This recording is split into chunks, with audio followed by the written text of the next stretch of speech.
దేవుని యొక్క పరిశుద్ధ నామానికి మహిమ కలుగునుగాక. ప్రియమైనటువంటి దేవుని యొక్క బిడ్డలారా, ప్రభువు పేరిట మీ అందరికి కూడా వందనాలు తెలియజేస్తా ఉన్నాను. ఈరోజు మనము ఆదికాండము 26 అధ్యాయంలో మరి కొన్ని విషయాలను గమనించినట్లయితే, మరి అబ్రహాము దినముల్లో వచ్చినటువంటి కరువు కాకుండా మరొక కరువు రావటం అనేది జరిగిద్ది. ఇస్సాకు దినముల్లో. అప్పుడు దేవుడు ఇస్సాకుతో మాట్లాడతాడు. ఆదికాండం 26 అధ్యాయం 3వ వచనంలో, "ఈ దేశమందు పరవాసివై ఉండుము. నేను నీకు తోడై ఉండి నిన్ను ఆశీర్వదించుదును." గెరారు ప్రాంతంలో మరి కరువొచ్చిందంట దేవుని బిడ్డలారా. ఆ కరువొచ్చినప్పుడు మరి దేవుడు అంటున్న మాటేంటంటే, "నువ్వు ఈ ప్రాంతంలోనే ఉండు. ఈ కరువు ప్రాంతంలోనే ఉండు. ఈ వర్షం పడకుండా ఎండిపోయిన ఈ భూమి దగ్గరే నువ్వుండు. నేను నిన్ను ఆశీర్వదిస్తాను" అని జెప్పేసి చెప్పడం జరుగుతుంది. నిజమే. ఆ మాటను ప్రాక్టికల్‌గా చూసినటువంటి ఇస్సాకు గూడా ఆ కరువు టైంలో మరి ఆ ప్రాంతంలో ఉండటం మాత్రమే కాదు, దేవుని మాటను బట్టి ఆ కరువు టైంలో విత్తనాల మూట తీసుకొని మరి పొలానికి వెళ్ళి మరి ఆ ఎండిన భూమిలో అరక వేసి దున్నటం ప్రారంభిస్తాడు.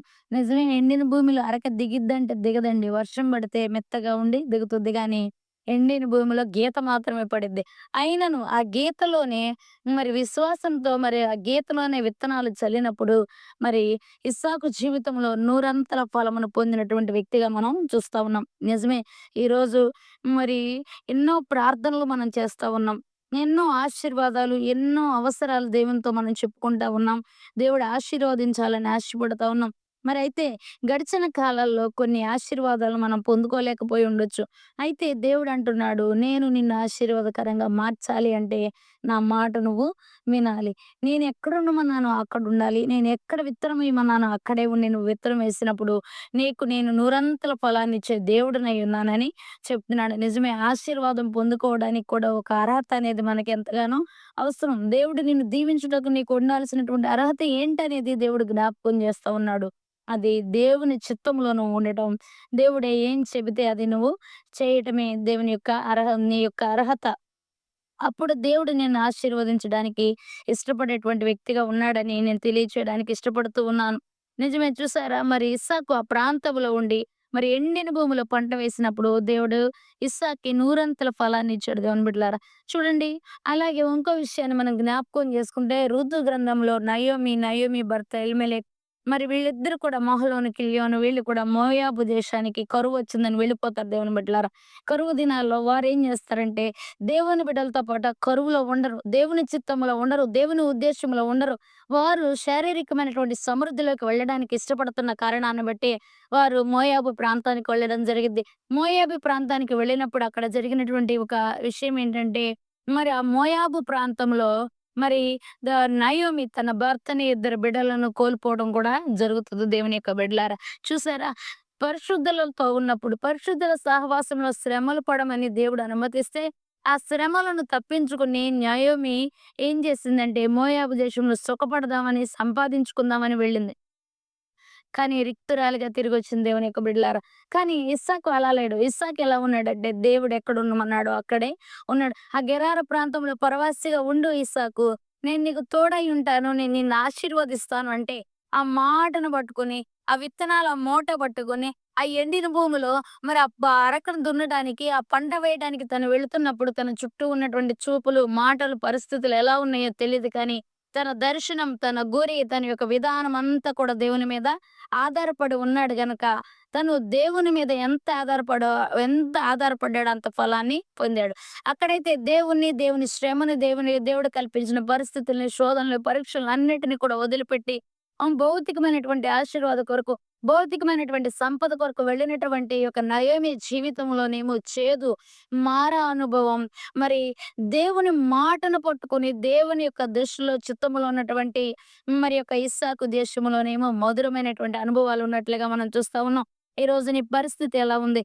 చూడండి. ఆజ్ఞీయగ్రంథం 2వ అధ్యాయం 19వ వచనంలో అంటాడు, "నీ యొక్క ద్రాక్ష చెట్లు పండట్లేదా? మరి అంజూరపు చెట్లు పూతకు రాలేదా? ఏవి కూడా కాయలివ్వట్లేదా? పంటివ్వట్లేదా? అయితే ఇది మొదలుకొని నేను నిన్ను ఆశీర్వదించదను" అని దేవుడు మాట్లాడుతా ఉన్నాడు దేవుని యొక్క బిడ్డలారా. దేవుడు ఆశీర్వదించాలంటే, నీ పంట పండాలంటే, నీ యొక్క సంపద నీ చేతిలో సమృద్ధిగా ఉండాలంటే, దుష్టుడు ఎత్తుకుపోకుండా ఉండాలంటే, నీకుండాల్సిందేంటంటే దేవుని యొక్క ఆశీర్వాదం. దేవుడు నిన్ను దీవించడం అనేది చాలా ప్రాముఖ్యమైనటువంటి విషయం అని జ్ఞాపకం జేసుకోవాలి. ఎప్పుడు నిన్ను దేవుడు దీవిస్తాడు? ఆయన చిత్తములో ఉంటే దేవుడు దీవిస్తాడు. ఆయన మాటకు విధేయత కలిగి ఉంటే దేవుడు దీవిస్తాడు.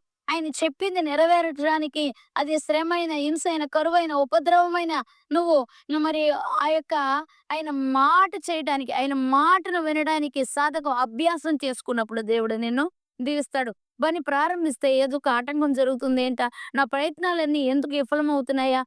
అని నువ్వు అనుకుంటున్నావేమో గాని దేవుని చిత్తములో ఉండి ఆ కరువులో నువ్వు నిలబడినప్పుడు దేవుడు నీ కరువును ఆశీర్వాదకరంగా మారుస్తాడు. చూడండి మరి సారేపతు విధవరాలు కరువు. ఆ పూటకే కొంచెం అప్పము, కొంచెము మరి పిండుంటే ఆ పిండి అప్పము చేసుకొని బిడ్డకి తినిపించుకొని చనిపోవాలనుకున్నటువంటి పరిస్థితి.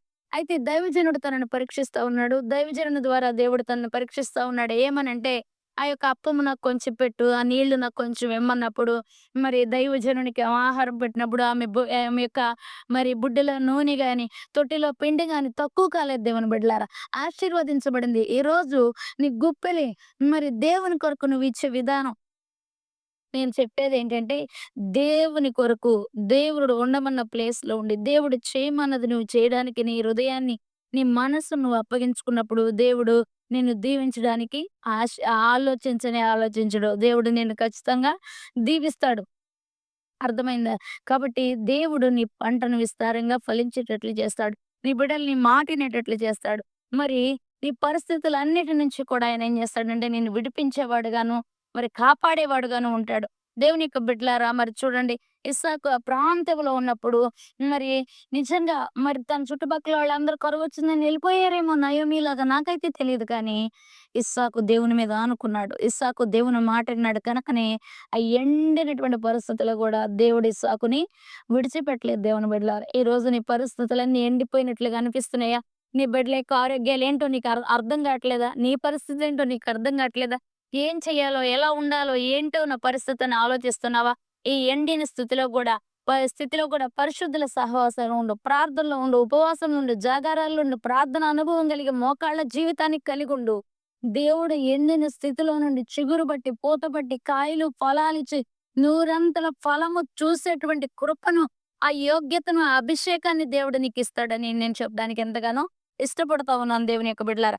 కాబట్టి మన యొక్క మరి దేవుడు అంటున్నాడు ఇశ్రాయేలు ప్రజలతో, మీ యొక్క అంజూరపు చెట్లు, ద్రాక్ష చెట్లు మరి ఏవి పూత పట్టకపోయినా, ఫలింపు లేకపోయినా నేను నిన్ను ఆశీర్వదించే దేవుడును అంటున్నాడు. దేవుడు ఆశీర్వదిస్తే ఆశీర్వాదాన్ని మార్చేది ఎవరి తరము కూడా కాదు. ఆయన ఆశీర్వదిస్తే అది ఎన్నటన్నిటికి కూడా ఆశీర్వాదం. కాబట్టి దేవుని ఆశీర్వాదం పొందుకోవాలంటే నీకుండాల్సిన అర్హత ఆయన మాట వినటం, ఆయన చెప్పింది చేయటం, ఆయన యొక్క మరి ఆయన యొక్క మాటకి లోబడి ఆయన చిత్తాన్ని చేయగలిగినప్పుడు దేవుడు ఆశ్చర్యంగా నీ జీవితంలో అద్భుతమైన కార్యాలు చేస్తాడు. కాబట్టి ప్రియమైనటువంటి దేవుని బిడ్డలారా ఆయన మాటకి లోబడి ఆయన ఆశీర్వాదాన్ని పొందుకోవాలని మరి ప్రభు పేరట మీకు తెలియజేస్తా ఉన్నాను. ఇట్టి మాటలు ప్రభు మన వినికిడిలో దీవించి, ఆశీర్వదించి బలపరచును గాక.